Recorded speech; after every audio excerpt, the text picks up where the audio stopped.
Station పరిధిలోని బోడుప్పల్ దేవేంద్ర నగర్ కాలనీలో గృహప్రవేశ వేడుక విషాదంగా మారింది. గృహప్రవేశం జరుగుతున్న ఇంటిపై అకారణంగా ఓ యువ నాయకుడి అనుచరులుగా చెప్తున్న 20 నుంచి 30 మంది మూక ఒక్కసారిగా దాడికి దిగడంతో కాలనీలో తీవ్ర ఉద్రిక్త పరిస్థితులు నెలకొన్నాయి. దాడిలో పలువురు తీవ్రంగా గాయపడగా కొందరి పరిస్థితి ప్రాణాపాయంగా ఉన్నట్లు సమాచారం. అడ్డు వచ్చిన వారిపైన విచక్షణారహితంగా దాడి చేసిన మూక ఘటనను చిత్రీకరిస్తున్న ఓ జర్నలిస్టు ఇంటిపైన దాడి చేసినట్లు ఆరోపణలు ఉన్నాయి. అంతటితో ఆగకుండా 4 కార్లు, 3 బైకులు, 2 ఇళ్లపై విధ్వంసానికి పాల్పడిన దుండగులు భారీ ఆస్తి నష్టం కలిగించినట్లు తెలుస్తోంది. గంజాయి మత్తిలోనే ఈ దాడికి పాల్పడ్డారని స్థానికులు ఆరోపిస్తున్నారు. దాడికి పాల్పడిన వారిలో పలువురిపై గతంలోనే వివిధ పోలీస్ స్టేషన్లో క్రిమినల్ కేసులు నమోదై ఉన్నప్పటికీ వారి ఆగడాలు మాత్రం కొనసాగుతున్నాయని కాలనీవాసులు ఆవేదన వ్యక్తం చేస్తున్నారు. ఇలాంటి రౌడీ మూకలను అరికట్టేవారు లేరా అంటూ స్థానికులు ప్రశ్నిస్తున్నారు. సమాచారం అందుకున్న మేడిపల్లి పోలీసులు వెంటనే ఘటనా స్థలానికి చేరుకొని పరిస్థితిని అదుపులోకి తీసుకొచ్చారు. ఘటనపై కేసు నమోదు చేసి కొందరిని అదుపులోకి తీసుకుని విచారణ చేపట్టారు. మిగిలిన నిందితుల కోసం గాలింపు చర్యలు కొనసాగుతున్నాయి. బాధితులను పరామర్శించిన వివిధ పార్టీల నాయకులు, ఘటనా విషయం తెలుసుకున్న వివిధ రాజకీయ పార్టీల నాయకులు ఆసుపత్రిలో బాధితుల నివాసాలకు చేరుకొని క్షేమ సమాచారం తెలుసుకున్నారు. బాధిత కుటుంబాలకు ధైర్యం చెప్పి దాడికి పాల్పడిన వారిపై కఠిన చర్యలు తీసుకోవాలని పోలీసు అధికారులను కోరారు. పరామర్శించిన వారిలో మేడ్చల్ జిల్లా కాంగ్రెస్ పార్టీ బ్లాక్ ప్రధాన కార్యదర్శి కొత్త కిషోర్ గౌడ్, రాష్ట్ర నాయకుడు రాపోలు రాములు, మాజీ కార్పొరేటర్ బొమ్మ కళ్యాణ్ కుమార్, నాయకుడు దానగళ్ల యాదగిరి ఉన్నారు.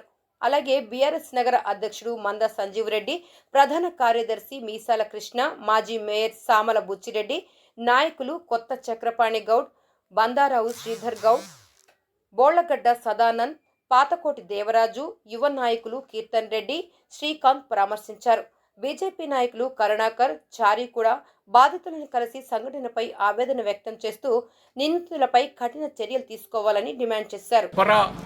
మమ్మల్ని కాదని చెప్పి మీరు ఎట్లా ఇల్లు కొన్నారు, మమ్మల్ని కాదని చెప్పి మీరు ఎట్లా ఇల్లు కట్టుకురు, మా అనుమతి లేకుండా మీరు ఎట్లా గృహప్రవేశం చేసుకుంటారు, ఎట్లా ఫంక్షన్ చేసుకుంటారు, ఈ ఫంక్షన్ చేసుకోవాలంటే మా అనుమతి తీసుకోవాలి అన్న ఉద్దేశంతో వారి మీద రాత్రి దాడి చేసి సుమారు 50 మంది గంజాయి తాగి గంజాయి మత్తులో మరి ఏం చేస్తున్నారో విచక్షణ రహితంగా ఏం చేస్తారో తెలియకుండా చేసిండ్రు.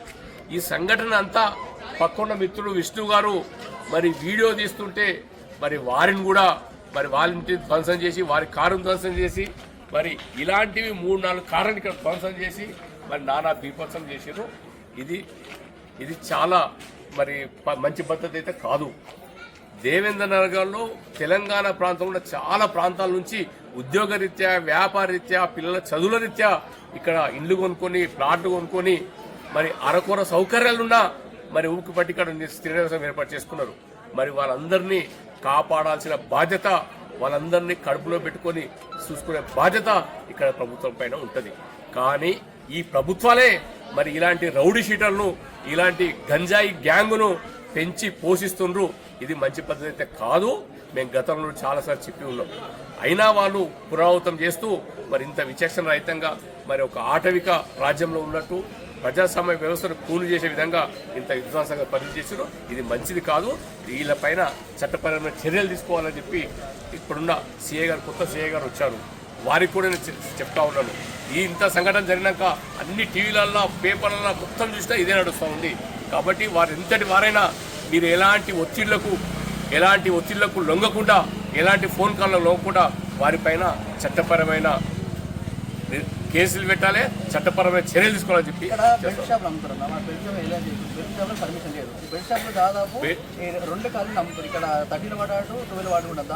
బెల్ట్ షాపులతో పాటు ప్రధానంగా గంజాయి అడ్డాలు ఉన్నాయి చుట్టుపక్కల ప్రాంతంలో. దయచేసి గంజాయి అడ్డాలు, ఎందుకంటే చిన్న చిన్న పిల్లలు ఆ గంజాయికి పొడవబడి పెడతా ఉన్నారు. గతంలో చాలాసార్లు కూడా మనం చెప్పి ఉన్నాం పోలీస్ డిపార్ట్మెంట్కి, వారు గతంలో ఉన్న డిపార్ట్మెంట్ పట్టించుకోలేదు. దయచేసి ఇప్పుడున్న సిఐ గారు అన్నా సరే చుట్టుముట్టు స్పెషల్ డ్రైవ్ పెట్టి ఈ గంజాయి అడ్డాలను, ఈ బెల్ట్ షాప్ అడ్డాలను మరి తీసినట్టయితే, వాటిని మూసేసినట్టయితే కొంతవరకు మరి న్యాయం చేసిన ఉంటుంది. ఇక్కడ ఉన్నటువంటి దేవేంద్ర నగర్ అంబేద్కర్ నగర్ చుట్టుపక్కల కాలనీ ప్రజలకు కూడా తెలియజేస్తూ ఉన్నా, మీరు శాంతి భద్రతలు విఘాతం కలగకుండా మీరు ఊపిక పట్టండి. మీరు గతంలో చాలా చూసినటువంటి ఇలాంటి వాళ్ళపైన చట్టపరమైన చర్యలు తీసుకున్నంత వరకు మనం పోరాటం చేద్దాం, ఆందోళన చేద్దాం. ఎవరైతే రాత్రి పాల్గొన్న ప్రతి ఒక్కరి పైన చర్య తీసుకోవాల్సిందే, వాళ్ళని కేసు పెట్టాల్సిందే. వారికి నాయకత్వం వహిస్తున్న ఎంత పెద్ద నాయకుడైనా సరే వారి మీద గతంలో చాలా కేసులు ఉన్నాయి. రౌడీ షీట్ ఓపెన్ చేసి వారిని పట్టణ బహిష్కరణ చేయాల్సిందే.